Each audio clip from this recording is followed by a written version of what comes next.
बिस्मिल्लाहिर्रहमानिर्रहीम। अस्सलाम वालेकुम। हार्वर्ड एकेडमी की तरफ से आपको वेलकम कहते हैं। Tax administration reforms in Pakistan. और आज हम टैक्स एडमिनिस्ट्रेशन रिफॉर्म्स के जो लेक्चर्स हैं या फिर हमारी जो ये टॉपिक था, आज हम इसको कंक्लूड कर देंगे। सबसे पहले तो आपने ये देखना है कि एफबीआर का जो न्यू हिरार्की है या उसका ऑर्गेनोग्राम है वो किस तरीके से बेस कर रहता है। हम लेटर ऑन इस पे मज़ीद डिस्कशन भी करते हैं, लेकिन पहले आपने उसको मेनली समझ लें। सबसे टॉप पे एफबीआर का चेयरमैन है और इसको मेनली जो पूरी इस ऑर्गेनाइजेशन को देख रहे होते हैं DG human resource management, DG internal audit और डीजी इंफॉर्मेशन मैनेजमेंट सिस्टम। तो ये सारे के सारे तीनों जो डीजी हैं ये किसको सपोर्ट करते हैं? एफबीआर के चेयरमैन को, जो लास्ट लेक्चर्स में भी हमने डिटेल में चीज़ें कवर की हैं कि इनकी लाइबिलिटी क्या, किस तरीके से ये वर्किंग करते हैं।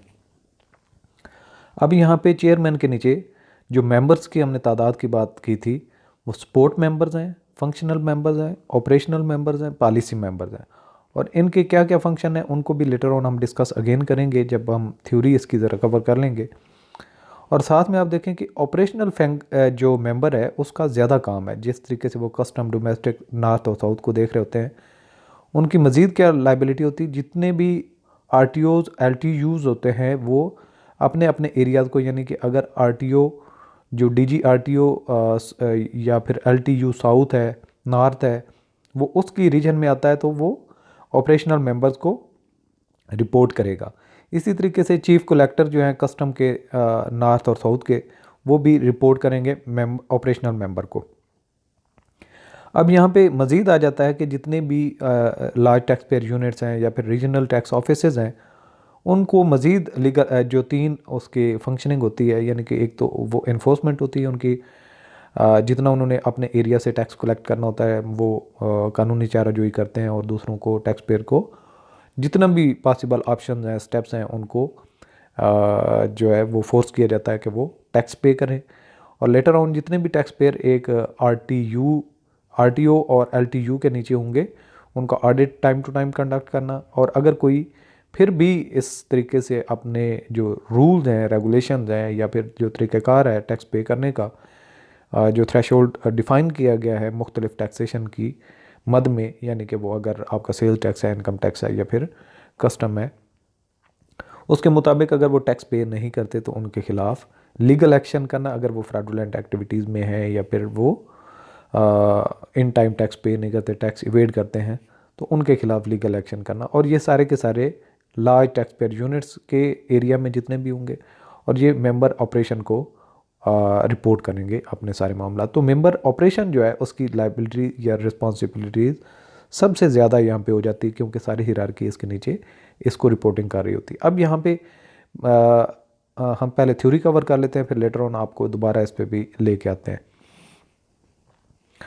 यहाँ पे ये जो कुछ पॉइंट्स हैं, आरटीओज़ और LTUs may have more than one enforcement and audit units. तो ये तो बात क्लियर है कि अगर साउथ का है और नॉर्थ का है, या फिर हम ये कह सकते हैं कि एलटीयू तीन है हमारे, 1 2 3, और इसकी तीनों की फिर अलग से इन्फोर्समेंट,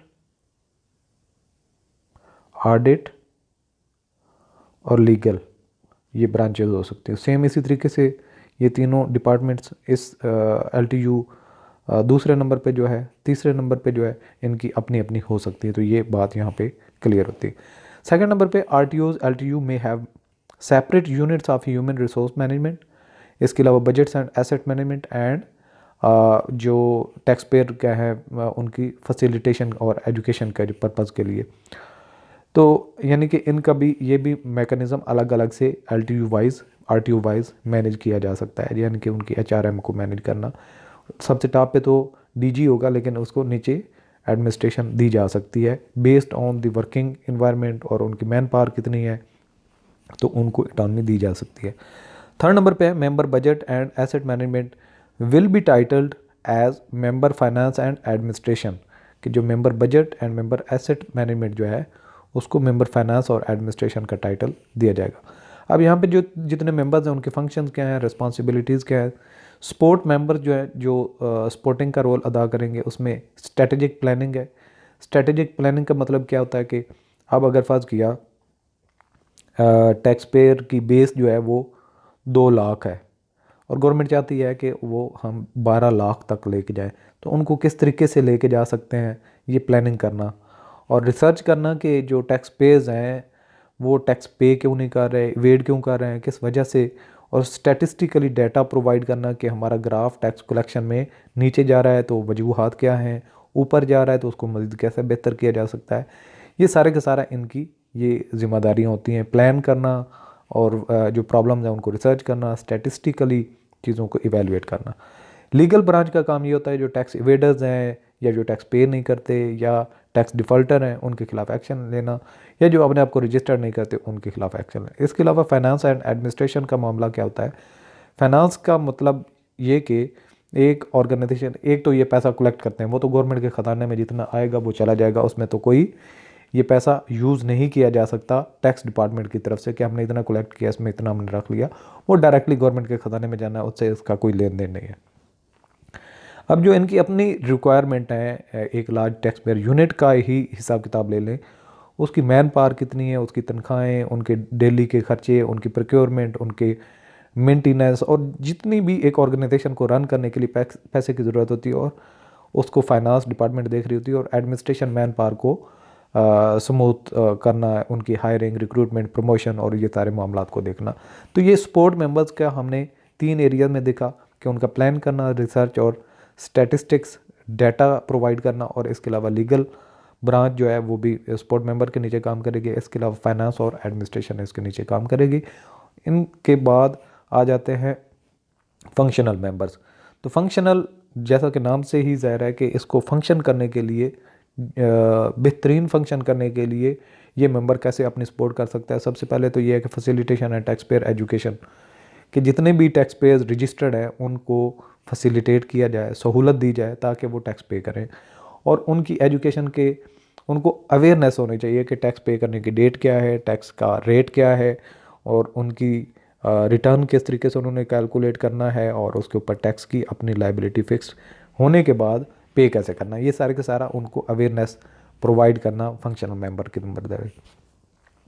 अब यहाँ पे आ जाता है एनफोर्समेंट एंड अकाउंटिंग, कि कितना हमने टैक्स कलेक्ट करना था, कितनी लाइबिलिटी टैक्स पेयर की बनती थी, कितनी मीट हुई, कितनी रहती है, और जो नहीं टैक्स देने वाले या नहीं दे रहे या इन टाइम वो रिटर्न अपनी फाइल नहीं कर रहे, या फिर विद होल्डिंग टैक्स की तनाजुर में देख लें कि कोई एक पार्टी, सेलर या बायर जो सप्लायर है, वो अपना रिटर्न फाइल नहीं कर रहा, तो उसको इन्फोर्स करना, उसको लिंक में लेके आना।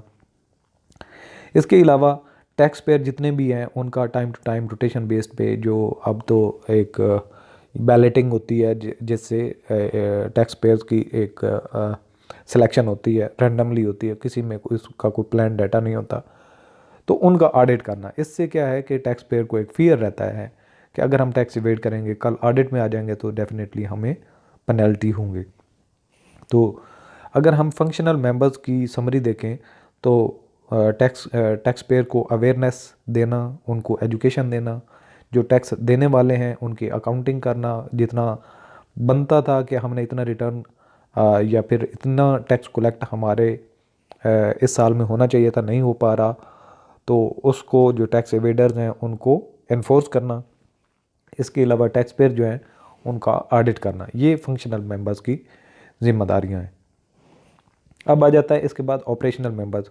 जैसा कि नाम से ही ज़ाहिर है, ऑपरेशनल मेंबर, इसकी 3 ब्रांचेज हैं, जो कस्टम डिपार्टमेंट यानी कि कस्टम ऑपरेशन, जो जितनी भी इंपोर्ट एक्सपोर्ट्स हो रही हैं और उनकी कितनी कस्टम ड्यूटीज़ बनती थी और वो किस तरीके से कलेक्ट करनी है और उस बेहतर सिस्टम को कैसे बेहतर करना है। इसके अलावा डोमेस्टिक टैक्सेस ऑपरेशन, नॉर्थ के एरिया में जितने आते हैं वो इसका डीजी देखेगा, और इसके अलावा साउथ वाला अपना एरिया देखेगा। यहाँ पे साउथ का है डोमेस्टिक टैक्सेस ऑपरेशन साउथ, और ये नॉर्थ। इसके अलावा डीजी लेवल पे ये सारे मामलात को देखा जाएगा। कस्टम है, डोमेस्टिक टैक्सेस जैसे कि सेल टैक्स है या इनकम टैक्स है, उनको देखना।